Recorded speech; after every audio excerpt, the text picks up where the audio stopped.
Howdy and welcome back to the Ineligibles podcast. My name is Will Stone. His name is Hayden Garland.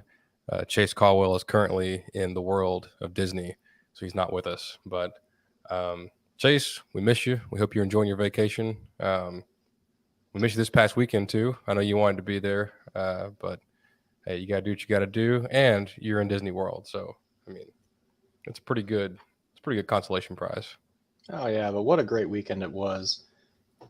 We were out there in the Fredericksburg, Texas, celebrating Will's wife, My wife. Brittany's. Brittany's. I don't know if I'm allowed to say her. Oh yeah, it's been all over Instagram. It's 30. It was 30 She's fest. 30. Yeah, She told the world. Yeah, that's true. Yeah, big old 30 fest out there in Fredericksburg. No, great time. I think we all did a little bit of celebrating for her. On top of the celebrating she did herself, so it was a grand old time. But pretty good weekend of football. I think this is officially a Cowboys podcast.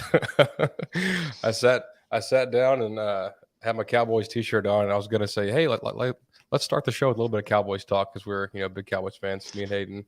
And get on here, and he's in a Cowboys jersey, so it just worked out. Is that a Witten? Oh yeah, the old OG Witten right here. Yeah, I've got something similar. I've got a Witten jersey, but I may not fit into it these days. That's why you always go a little big on the jerseys. It's if you outgrow that, then reconsider some life choices. Yeah. But I don't know about you, but when Dak got hurt in the first game, I was already looking for the draft. I was like, what? I was like, what do we need on the Cowboys? Because we're going to have a pretty high pick because our quarterback's out. And all we've done since then is just win football games. Yeah. Especially going down and not being able to just move the ball at all against the Bucs, who turned out to have a pretty good defense, which I don't think is surprising, but then now we've just got a lights out defense that is really our offense isn't moving the ball all that well, but the defense is doing enough or doing all the heavy lifting, and the offense is doing just enough. Cooper Rush is coming in and doing what he needs to do in order to keep us afloat until Dak gets back, and letting Dak have the opportunity to really heal his thumb before so he doesn't have to get rushed back in. Yeah, I think it's especially beating the Rams. The win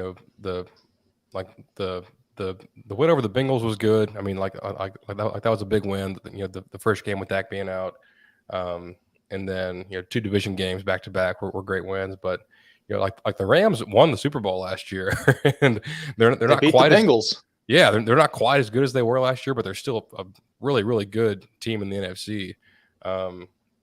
And our defense just kind of dominated them. And to get that win without Dak and, be kind of, like in a really good spot for a playoff spot at this point, it speaks volumes about, the players and the coaching staff and what they've been able to do. But I've been kind of like shocked at how good the defense is.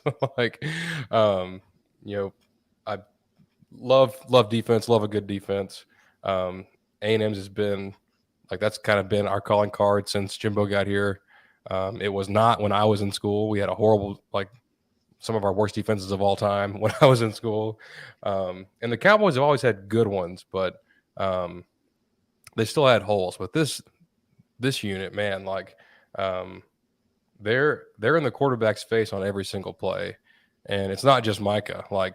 DeMarcus Lawrence is playing the best ball that he's played in a long time. And, some of the interior guys and Dorrance Armstrong. And it's just it's a group effort. And plus Micah, what he's able to do, it's a special group. Yeah, well, then you get Van Der Esch, who's finally seeming to stay healthy this year, and Trayvon Diggs is doing exactly what he did last year. I mean, we're doing great. I'm happy to watch football on Sundays right now. Donovan Wilson, fighting Texas Aggie Donovan Wilson is constantly making plays for the Cowboys. It's good times, but they got the Eagles this weekend, who are 5-0 and looking pretty strong. So and it's in Philly. So if they I'm not expecting a win. If they somehow pull it off, man, that's pretty dang impressive right there. Because I think the bye week's after that, and then maybe you get Dak back after the bye, but I don't know. It's far and away better than what I expected after the game against Tampa. Yeah, for sure. But that's not what we're here to talk about today. We're here to talk about the Aggies, ain't that right? College foosball. That's what we're Okay, here well, for. well, college football, we'll go with that. So I guess we'll start it off with that hurry up, no huddle question. Yeah. So, I asked you before the show started, we were talking a little bit and asked you if there was any off-season recruiting news that I haven't picked up on yet. And you said that we're going to probably need to go to the transfer portal because we don't have too many guys on offense that are going to come into this class. So who were you targeting, or who would you like to see us target, I guess, from the transfer portal to come in? It's kind of tough because a lot of the teams that benefited from the portal last year, I guess I should say, the teams that were hit the hardest from the portal last year are the teams that fired their coaches this year. So you kind of have to be to even be able to throw a dart at a name. You have to look at who's having a rough year, but not so bad they're going to get fired this year, but will be on the hot seat going into the next season. And I haven't looked too hard into that, and I'm trying to think because you look at the teams that have fired their coaches this year, like Arizona State. I'm trying to think who else, but I know they were a big one. Who Nebraska. Nebraska just got decimated by the portal last year, and every receiver that played for Arizona State last year's on a different team this year, and their quarterback left, and and that kind of thing. But I don't know. I mean, a team or maybe a team who's had a disappointing year, like a Michigan State, started out ranked pretty highly, has kind of taken some lumps here in the last few weeks. I don't know. It's tough to know the names because once the season ends, the portal is just going to be a frenzy. There's going to be names that we don't even know about that jump in there, and then you dig into them and you're like, oh, this is a really good receiver. He was just on a bad team last year. I think maybe some guys at Louisville, they have some talent on their team, but they've been a little rocky, and them and their coach have kind of been, not the best relationship. So they typically have pretty good offenses. So I don't know if they've got some guys that you might take a look at. And like we say, offense, it's really just receivers. And A&M's got some really, really good young receivers. I mean, obviously Evan Stewart had a great game this past weekend, but you're going to lose a lot of veteran guys when the season's over. And I think, they're still going to sign some high school guys at every position, even if they're not their number one targets. But I think to fill in the gap, you need to hit the portal for, if you want to make a run next year, go snag somebody like what Bama does. Bama goes and gets guys like Jahmyr Gibbs and Jermaine Burton and Jamison Williams and turns them into, first round picks. And I think, and we talked about this before the show, and they really didn't have too many chances to hit the portal last year. They signed, their full allotment of high school players. Maybe they were one short of the limit. And for scholarships, they were at 84 or 83, and the limit's 85. So they maybe could have gotten a guy here or there, but they couldn't have gone and got 6 or 7 guys. There wasn't going to be any room. So, I mean, heck, they got to transfer a quarterback. So that was a big one. Even though he's likely out for a while, without him, we might be in a much worse record right now than we have. So, so yeah, that's kind of my spiel.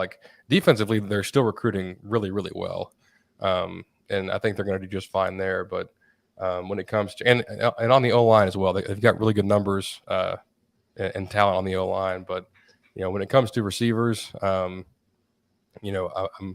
curious what the quarterback situation looks like this year with the three that we have right now. Are they going to all stick around? I wouldn't think so, but I couldn't tell you what's going to happen. So, in this day and age, that's what you got to do. I mean, USC is in the top 10 because they built a whole team off the transfer portal. So, it's really like you want to do what Bama does. Like Bama goes and cherry picks every year from lesser teams, and that's how they don't miss a beat. If you take those guys off the team they've had the past couple years, if Jameson Williams isn't on Bama last year, Bama's probably like a 3 or 4 loss team. I know it sounds crazy to say, but that dude single-handedly bailed them out of a lot of stuff. So that's kind of my recruiting update / transfer portal spiel. But A&M's still going to sign their high school kids. They're still going to have a decently rated class, but I would look for them to hit the portal harder than they have in past years. That'll work.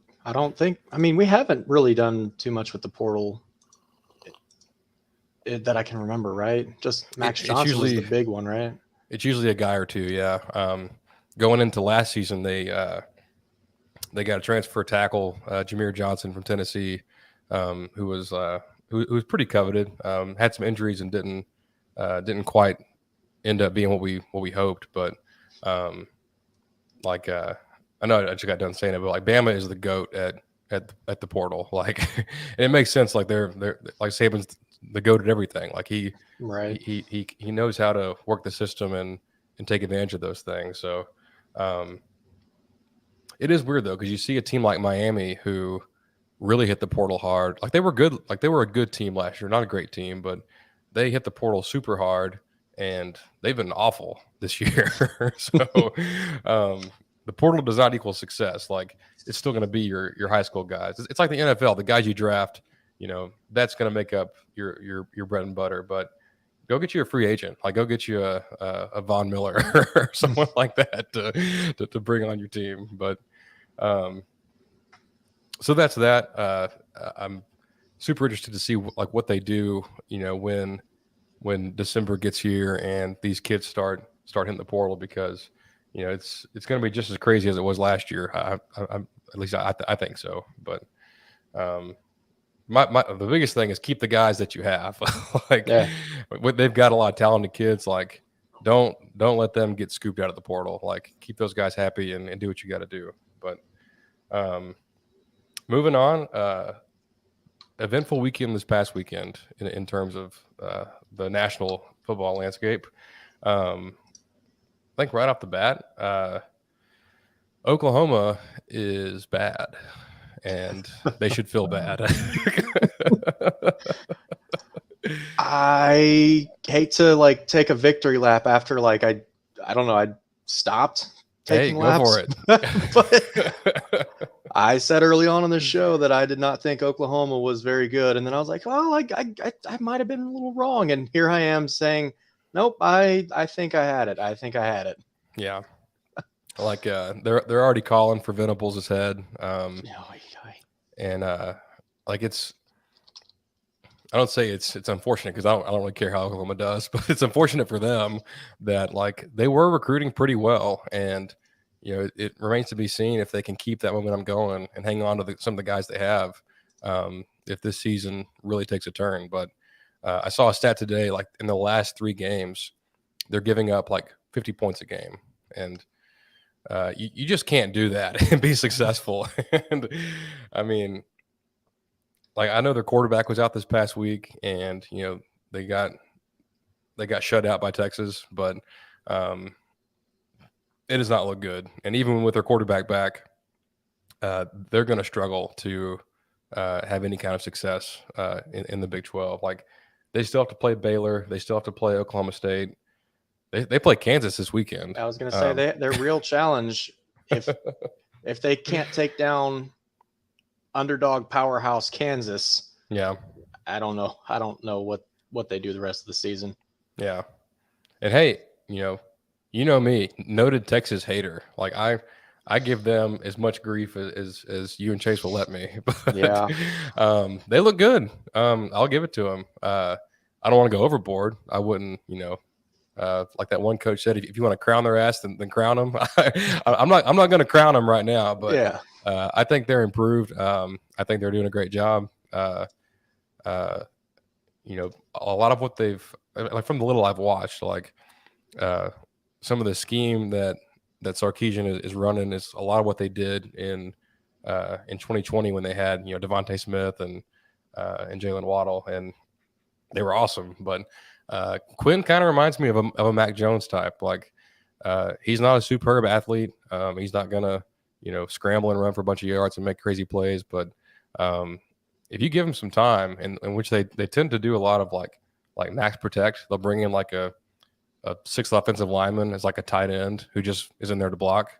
And then Quinn's got all day and he's going to pick teams apart. So props to them for playing to their strengths and it had to feel good for them to do that to Oklahoma after like I don't know, like 4 or 5 years in a row of like heartbreaking last second losses, and like you're just losing in the worst way just to go out there and dominate your rival. So definitely like tip of the cap to them. But in other heartbreaking news, our Kansas Jayhawks run of undefeatedness has come to an end, and they got game day.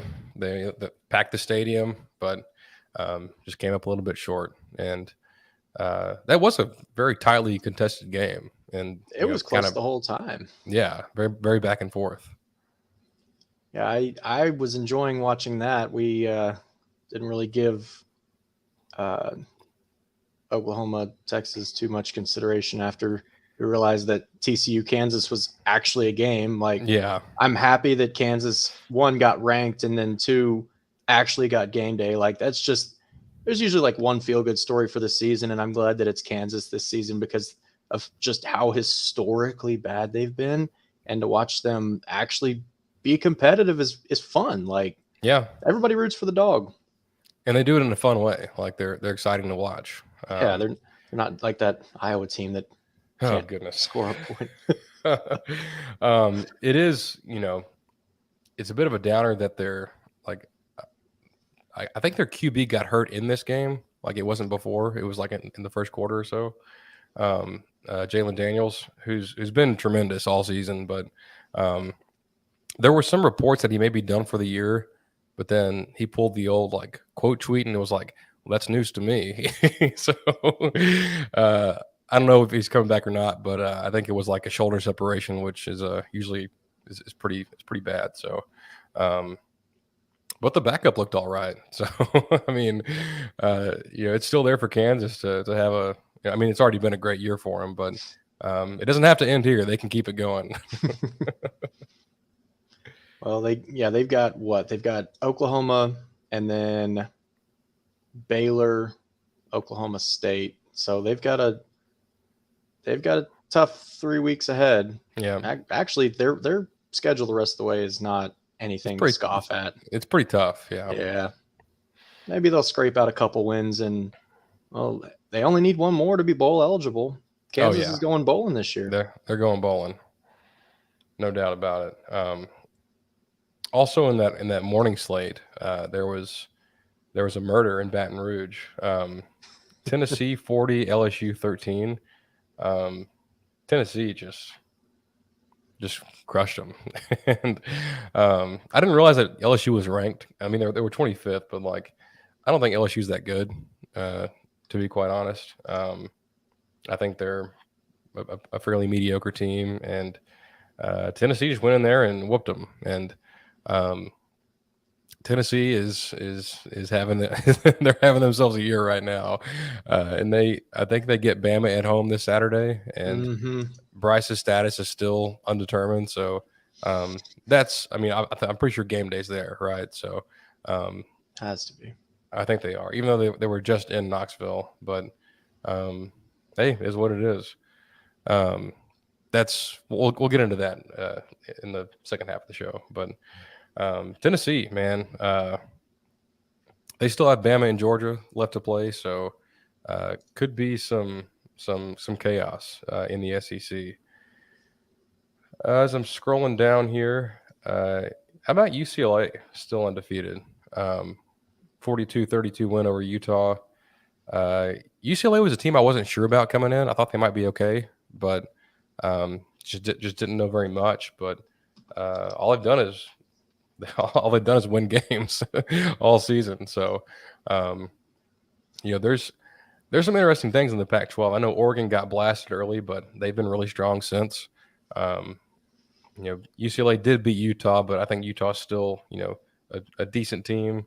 Who else? I'm forgetting somebody, but USC. Yeah, there we go, the big one. So, and Washington.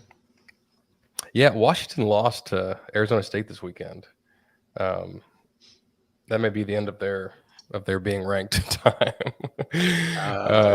Yeah, they're done.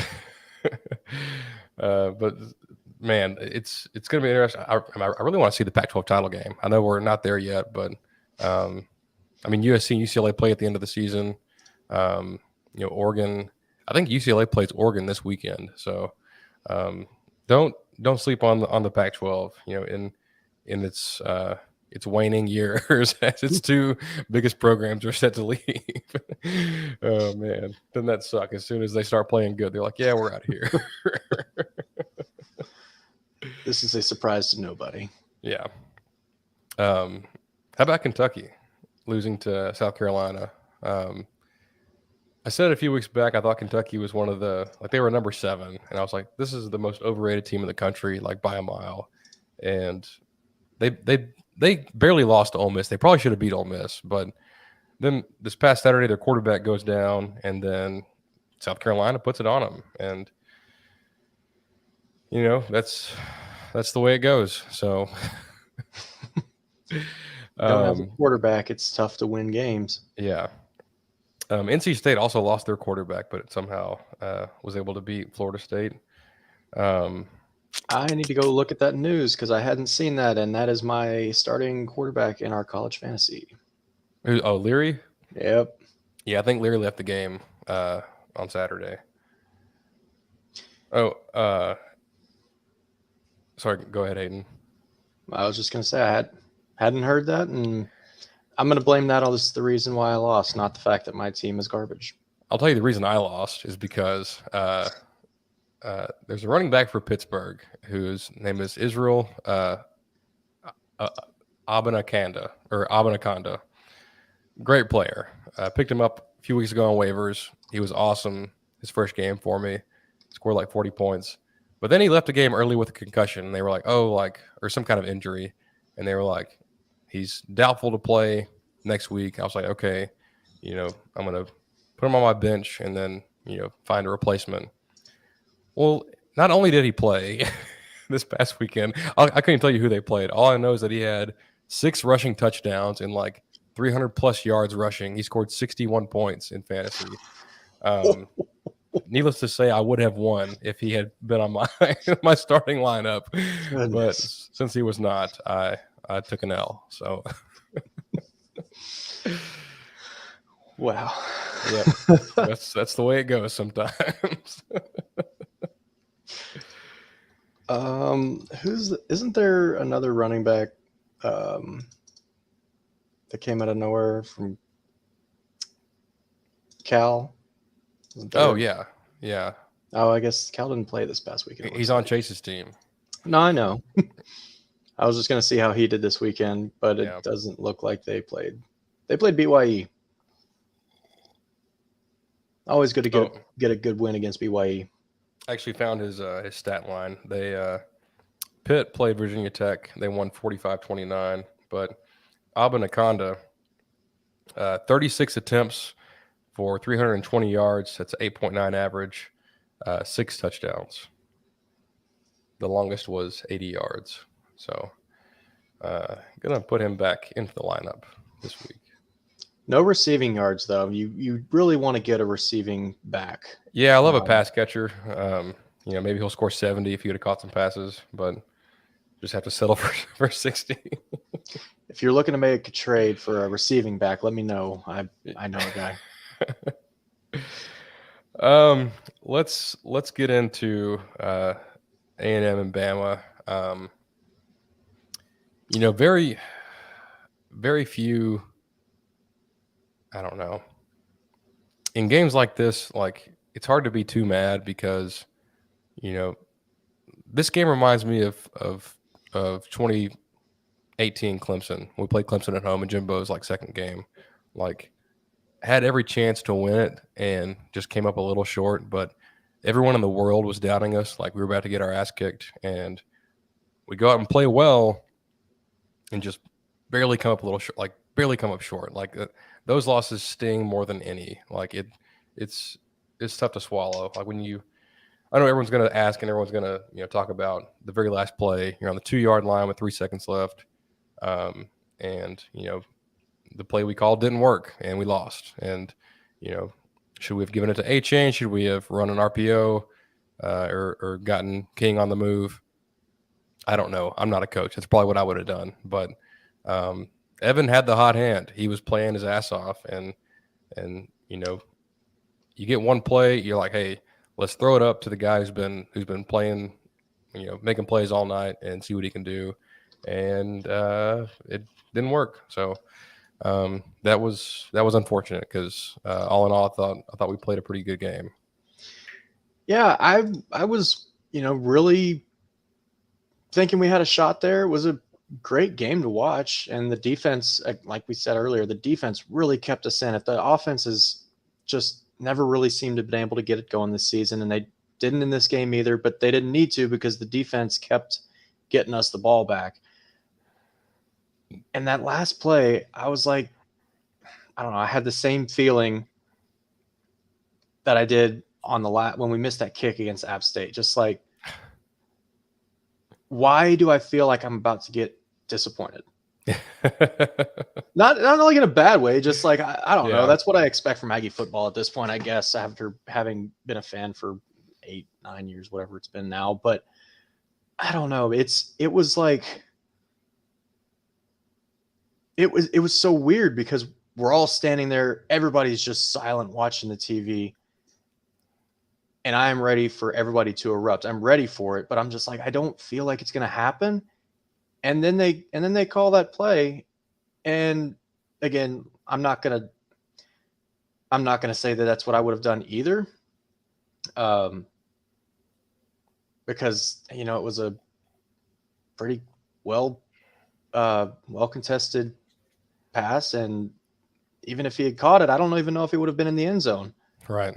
And so I don't know if I would have made that play, but then we didn't get it. And it was the most like deflating experience because everybody just went. It was deflating. Yeah. There's no doubt about it. Silence overfell the party. And then the cops showed up. That's a story for another day. Yeah. Our other podcast. Yeah. No, the Ineligibles After Dark.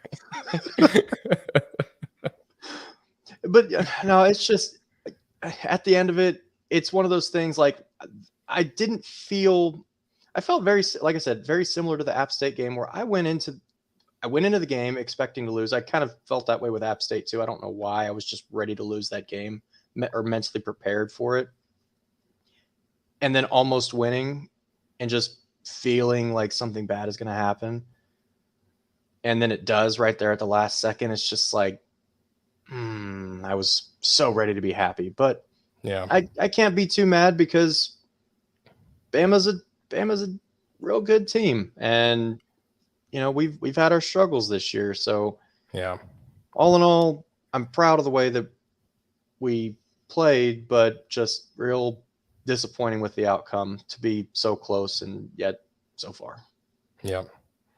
Yeah. And, I know this isn't what people want to hear, but, we've got 3 losses right now. We're 3-3. Probably not making the playoff this year. if we're being honest with ourselves, there's a 0% chance that happens. But there are some bright spots on the team to uh, not just for next year, but for the rest of the season. Like, we finally got McKinley Jackson back at defensive tackle, and he had a monster game, like immediate impact. And you know, he's one of your few upperclassmen and few guys with any experience on the D line coming into the year. And we've been without him, the first 5 games, and then we finally get him back, and he's awesome. So, it seems like he's still, like he played the whole game and still healthy. So should have him down the back half of the stretch here. And he's a junior, but he's a guy that'll be back next year, and should lead a pretty dominant front. I thought Fadil Diggs played a hell of a game at defensive end. He's a guy we've been kind of beating the drum for, and then he really broke out. But and then the O line, like, King was running for his life most of the day, and that the Bama pass rush was like that was their ace in the hole this season. That's like, it's the best pass. It's like the Dallas Cowboys. It's the best pass rush in the country, and very very few teams can really slow it down and give their quarterback a chance. So we didn't have our starting left tackle. I don't know if a lot of folks know that. We had to kick a guard out there, and then rotated some guys at left guard. But true freshman Cam Dewberry got some playing time at left guard. He looked awesome. You're seeing a lot of these really young guys step up and become players. And I don't know, like, there's like the bye week comes at a good time. Like, get some people healthy and gear up for this next 6 games, because I think all 6 of these games are winnable. Like, I don't think we win them all. I think we probably drop one here or there, but there's no reason that we cannot be competitive in all 6 of these games that are left. So what's interesting, and I forgot to mention, like, every skill guy that we have outside of A-Chain was basically a true freshman. Like, there was Moose, he's a 3rd-year guy now who hadn't played a ton, but he had a really really nice game. Obviously Donovan Green and Evan Stewart look tremendous, as well as Chris Marshall. So that's a lot of the guys you're seeing out there are from the number 1 recruiting class in last year's cycle. So I know it sucks. I know we hate being young. We hate waiting until next year. We hate losing 3 games. I hate it too.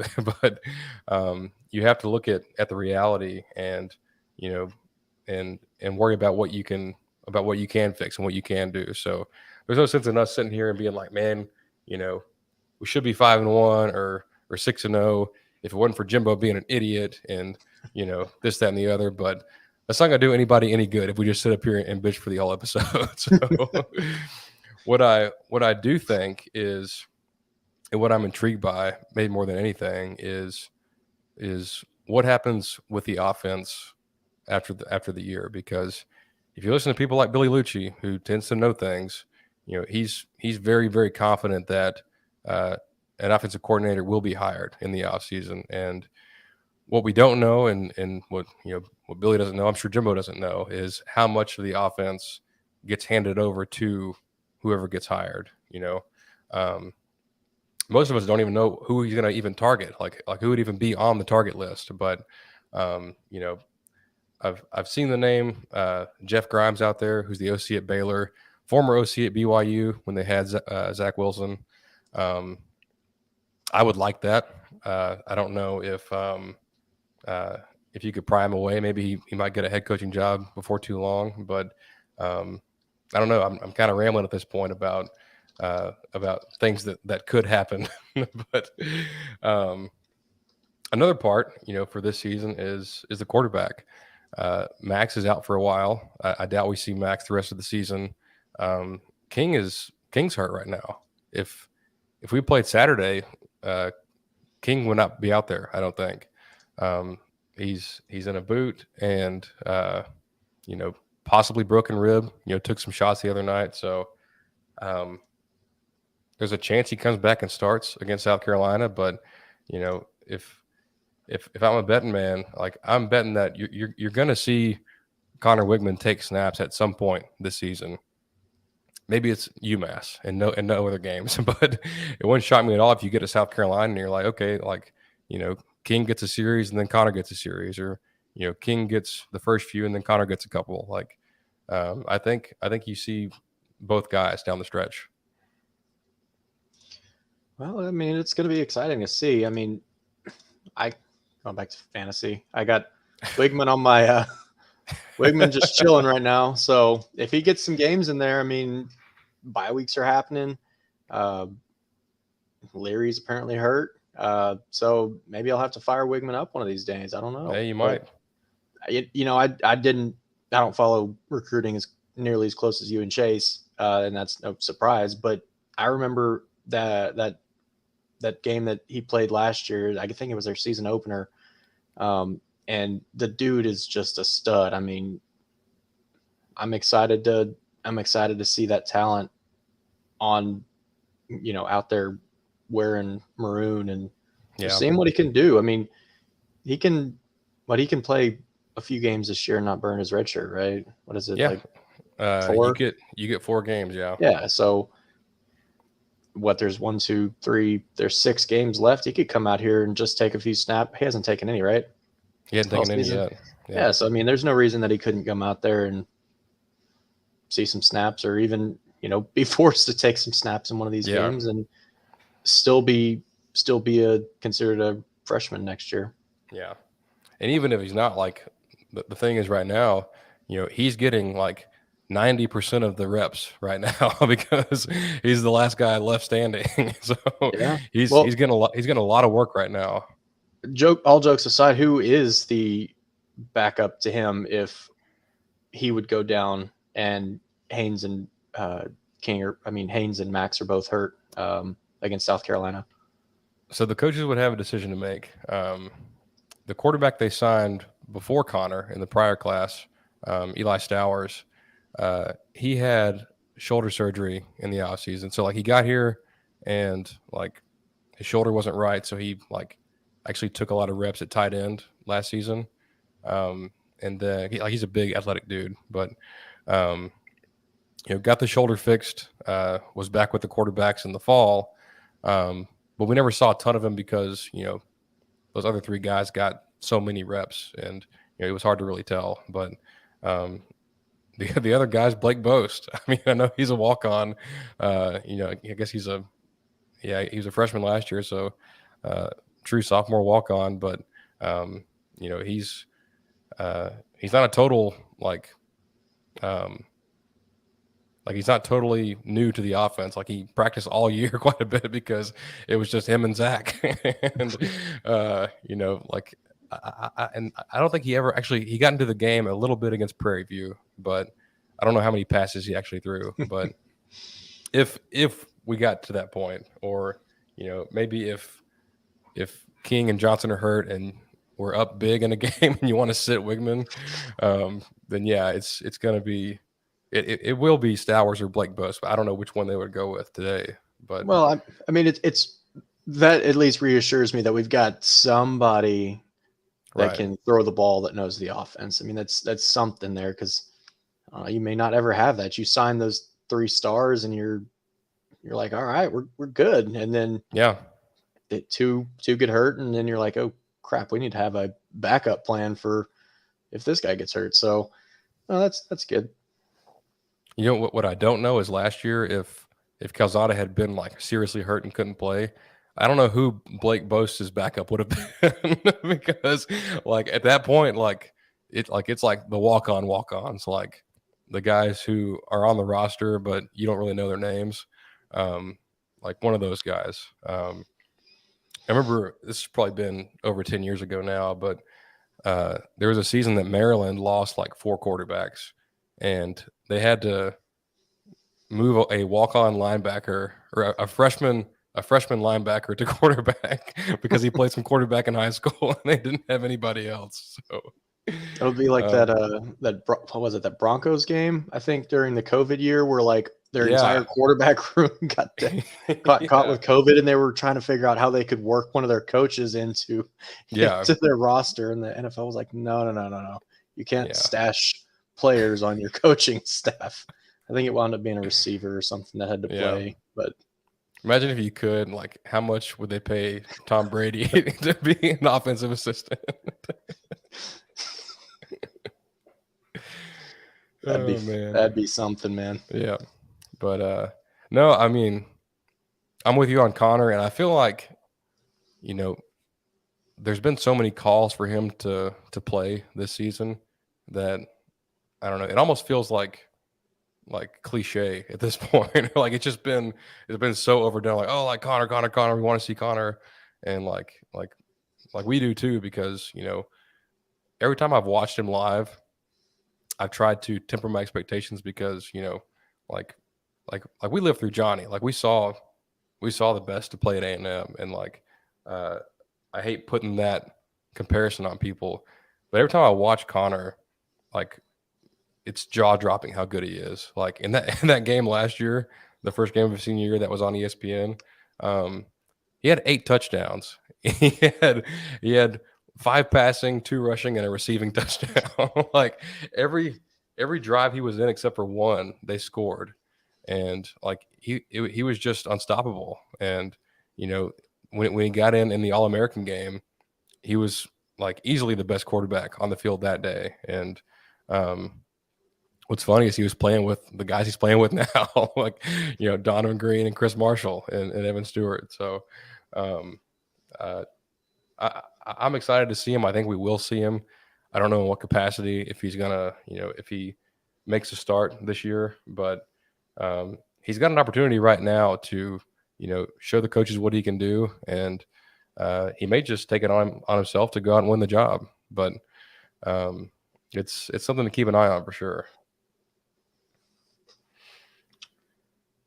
Well, since we're off this week, I guess we can played, get into. We played BYE. Yeah, BYE. Don't forget about them. Tough team.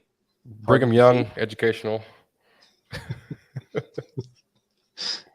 Unaffiliated with Brigham Young University.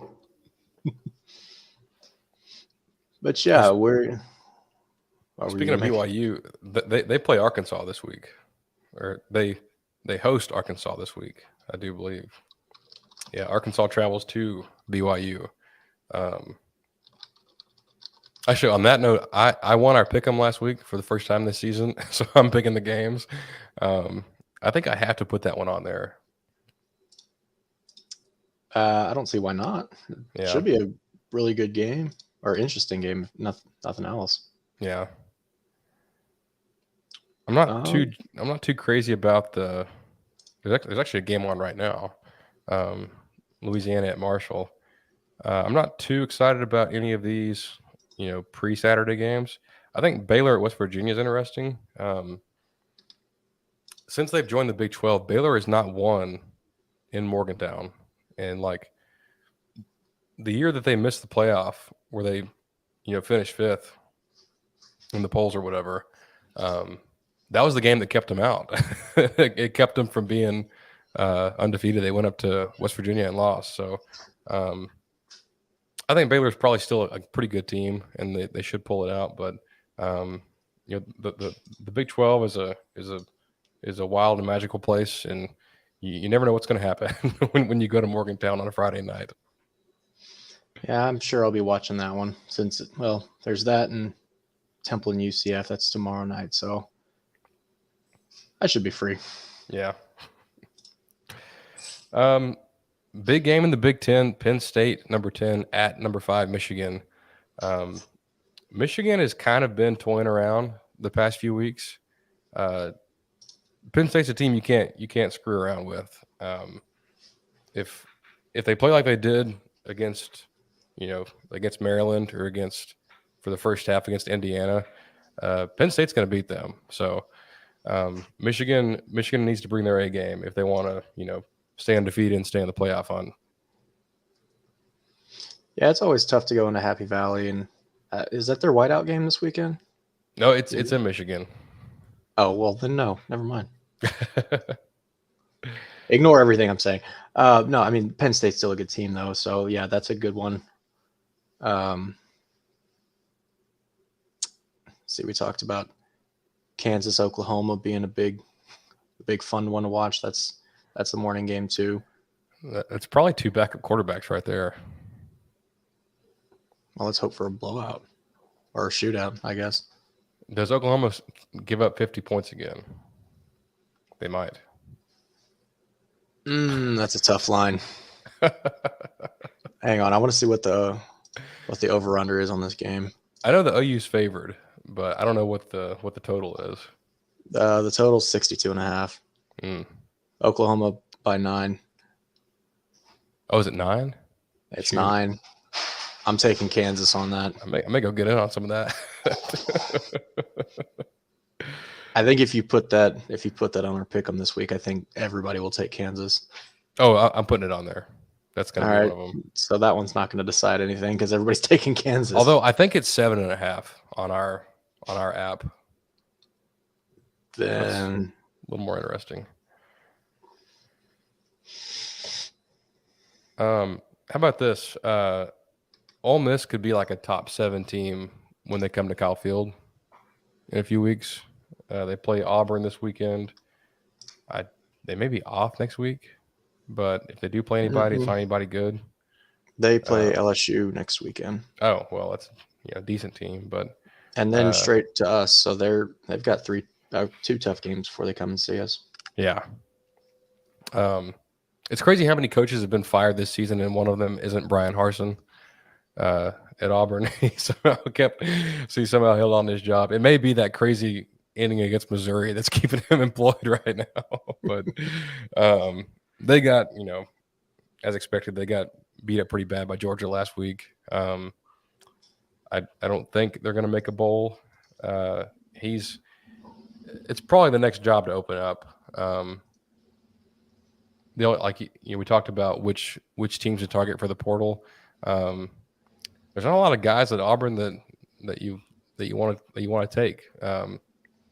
They've actually got a lot of guys that are NFL bound after this year that are actually pretty good players. So could be quite the rebuild for them after the Harsin era. Maybe Matt Rule comes back from the NFL after losing his job. He's the first NFL coach fired this year, right? I feel like he has to be. I think so. Nope. I mean, the league is. There's so many. It's too early. It's too early for the NFL to be firing people. No, I think Rule is the first one. And not surprising. Like they've been pretty poor. I think Rule's a great coach, though. If he does come back to college, he's going to be a hot commodity. Oh yeah, one of these schools will definitely pick him up. I wonder if Nebraska makes a run at him. Or Wisconsin. Did you see Wisconsin fired their coach? Yeah, last week. That was a shocker to me. Like they've always been, like he's been there for a minute, and like they've always been pretty good under him. But man, I guess he pissed off the wrong people. Well, Wisconsin has not been great this year. They're 3-3. Their wins are only against Illinois State, New Mexico State, and Northwestern. So not great. Not awful, but not great. Speaking of tough stretches, Texas hosts Iowa State this weekend. Who, I think they'll probably beat them. I think Texas will beat them. But after that, they basically have 5 ranked teams in a row. If you count Baylor as a ranked team, they're not right now, but I think they're still that quality. But they go at Oklahoma State, who's undefeated in the top 10, at Kansas State. They host TCU, at Kansas, and then Baylor. Do you know their strength of schedule? Because that seems like it's a pretty tough run. Texas is. Am I looking at this right? Oh, that's 22. Well, before Kansas was good, it seemed like it was pretty. Oh wait, that is pretty even. Yeah, Texas has the second hardest strength of schedule this season, as of today. Yeah, especially with Alabama being on there. Yeah, Alabama's the number one because Alabama's got a bunch of other SEC schools. Any shot at A&M? Guessing where they're at? 15. 5. Oh, 5. You know, typically at the top of that list are teams like Tennessee and South Carolina, because like South Carolina has to play Clemson and Georgia every year, and like Tennessee has to play Georgia and Bama every year, and Yeah, it's just as of late has not been the best matchups. That's so funny. I wish I could find the whole thing now, but so Tennessee hosts Bama this weekend. They haven't beaten them in a long time. I saw a tweet that said Tennessee fans have never sent an iMessage after beating Bama. Tennessee fans have never Ubered home after beating Bama. There was another one too on top of that tweet. I saw that same tweet though. Yeah. There was one other good one on top of that. Don't remember. But I saw that somebody commented and said that Tennessee fans have gone home and rented a movie from Blockbuster after beating Bama. That's what the other one was. I was trying to think of that one. So, maybe this year they get to go home and watch Netflix. Yeah, that'd be big. Or Disney Plus or Hulu Plus Live Sports Plus. I'm not sure where I put Tennessee in the playoff picture, but I'm not saying that I expect it to happen, but I wouldn't discount it. I think they control their destiny. They absolutely do. You have Bama and Georgia. I think if you sneak past one of them, I think they have to beat Bama. And they can lose to Georgia, but Georgia has to win the SEC again. And then Tennessee can sneak in at number 4. So it's almost, if they beat Bama, it's almost better if they lose to Georgia so they don't have to play Bama again.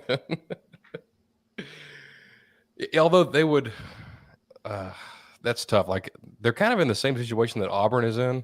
Like, in 2017, Auburn beat they beat Bama and Georgia in the regular season. But then they got to the title game and had to play Georgia again and lost. And then Georgia and Bama went to the playoffs and Auburn didn't. Well, that's why I'm saying lose to Georgia and let Georgia. Yeah, like you go play Alabama again. I'm going to sit here and go to the playoff. I don't know if they do that this year. There's schools in schools from every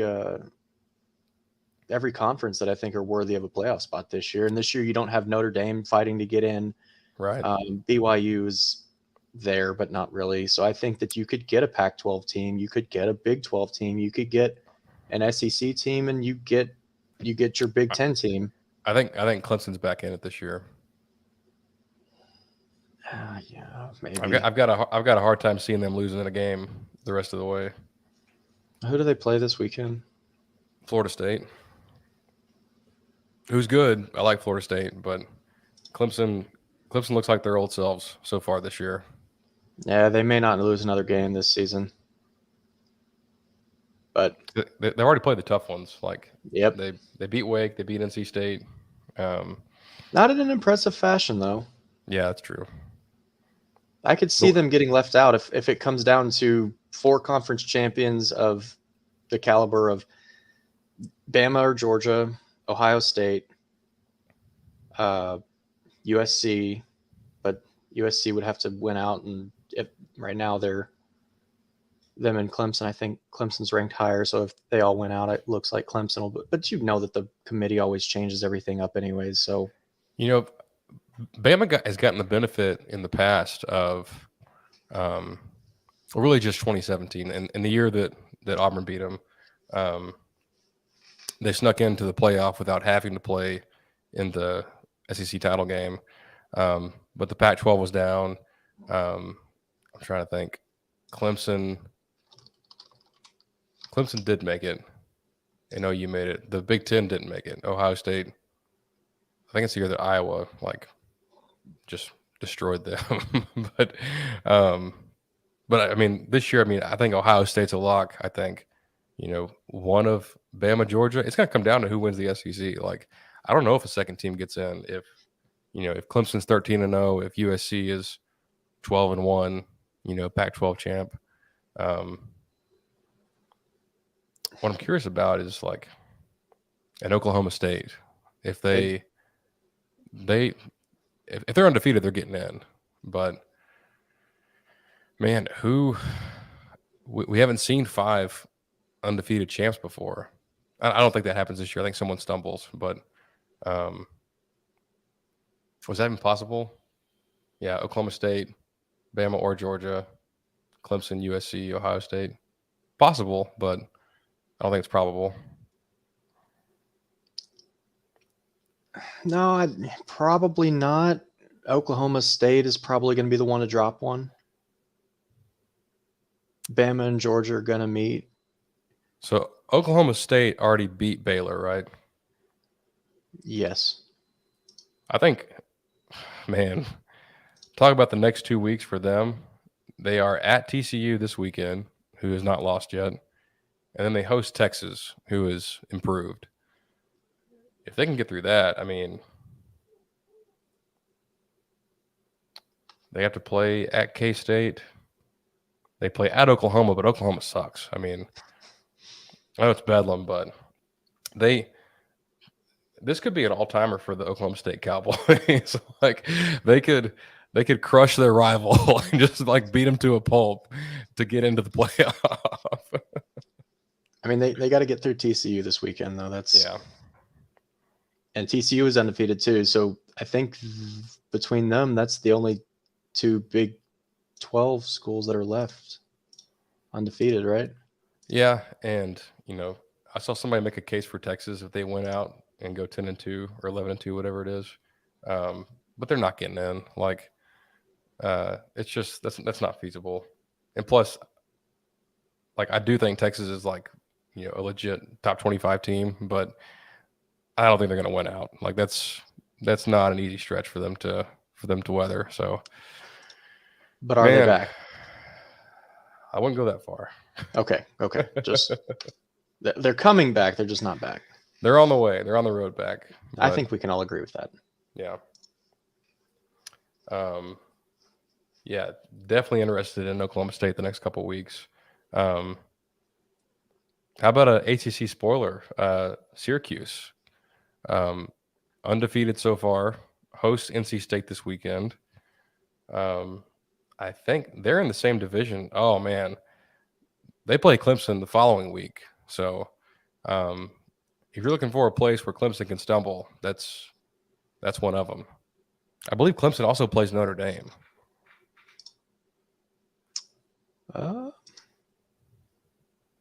Next, or just the rest of the season, you mean? Yeah, just the rest of the season. I was going to say. Let's look real quick. They sure do. Yeah, they get Florida State, Syracuse, and Notre Dame. And Louisville and Miami. I don't think any of those are really gimme games either. Yeah. They should probably win them all, but things happen. I thought Wake was going to be the one to get them, and they probably should have. That game was super close, but man, just couldn't pull it off. Well, Syracuse usually knocks somebody off, or usually Clemson every now and then. Yeah, they usually knock Clemson off. So we can hope for that. But Florida State could do it too. I do like Florida State. I think they're improved. USC is at Utah this weekend. That's pretty. It's got to be the toughest team they've played so far. USC, I'm talking about. And it's on the road. I mean, I don't think this Utah team is as good as it was last year, but that's a test. That's a resume builder right there. Yeah, they're going to need to really put on a show because, yeah, you're right. They really haven't done anything or played anybody else. So I think Stanford was okay when they played them. They're unranked now, but mean, they've taken care of business with everybody that they've played so far. So yeah, Utah's going to be the game to really figure out. They're gonna figure themselves out, I guess. Also, Notre Dame could be the ultimate spoiler this season because they play Clemson and USC both. I don't know how I feel about that. I guess for the sake of college football, I think I want them to win because A&M is no longer seriously in the playoff talks. Oh yeah. So might as well root for chaos. I am Team Chaos and Dallas Cowboys. Yeah, that's it. I'm putting that in my bio. Until next year when I'm ready to get hurt again. Yeah. Well, I think that will just about do it. This is a pretty good week. There's a couple other ones that kind of caught my eye. You skipped over Mississippi State and Kentucky. Both that's a ranked matchup there. There's that. LSU at Florida in the semi-anxiety bowl. The Swamp Bowl. The Swamp Bowl. I put this on the pick'em. I know neither team is ranked, but North Carolina at Duke. I mean, I think Duke only has the one loss, and UNC great offense, Duke pretty good defense.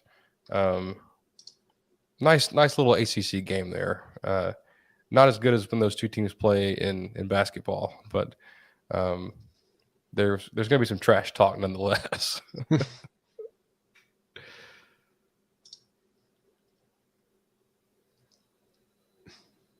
Also, San Jose State at Fresno. Sorry, Kyle. Also, James Madison is ranked. Did I say that already? No, you haven't. You have left James that Madison out. is ranked. And what sucks is I'm pretty sure, for some stupid rule, they can't go to a bowl game. Because it's their first year in FBS, and they make them go to a bowl. I know they can't play for the Sun Belt Championship, which is stupid because they'd probably win it. But I'm pretty sure I think they may be able to go to a bowl. I don't know for sure, but man, like, forget FBS and FCS. Just put all 270 teams in one division. Let North Dakota State into the real playoff. One division. Hashtag one division.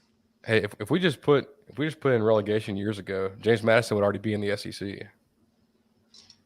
Relegation's talk for another time, Will. I know. We're already at time. So, any closing thoughts? How do we feel about A&M's matchup this week? I can tell you for certain that I'm not going to be disappointed with the outcome. Yeah. It'll be nice to not have to worry about a game. This is one of our easiest weeks on the schedule. We reserve the actual easiest week for UMass. But no, I'm looking forward to just getting a little rest this weekend. I don't have any plans. I'm gonna let the folks down the street at Zilker party all they want. I'm gonna sit right over there and watch the TV right there and just chill out and watch some of these good games. Yep, one of the best football Saturdays because A&M can't lose. Exactly. Well, thank y'all for listening. We'll have Chase back next weekend when he's back from Disney World. Disneyland. Disney World is the Florida one, right? The good one. Yeah. Yep. Back from Disney World. Have to tell us all about it. Until next time, enjoy this weekend of college football, and we them boys.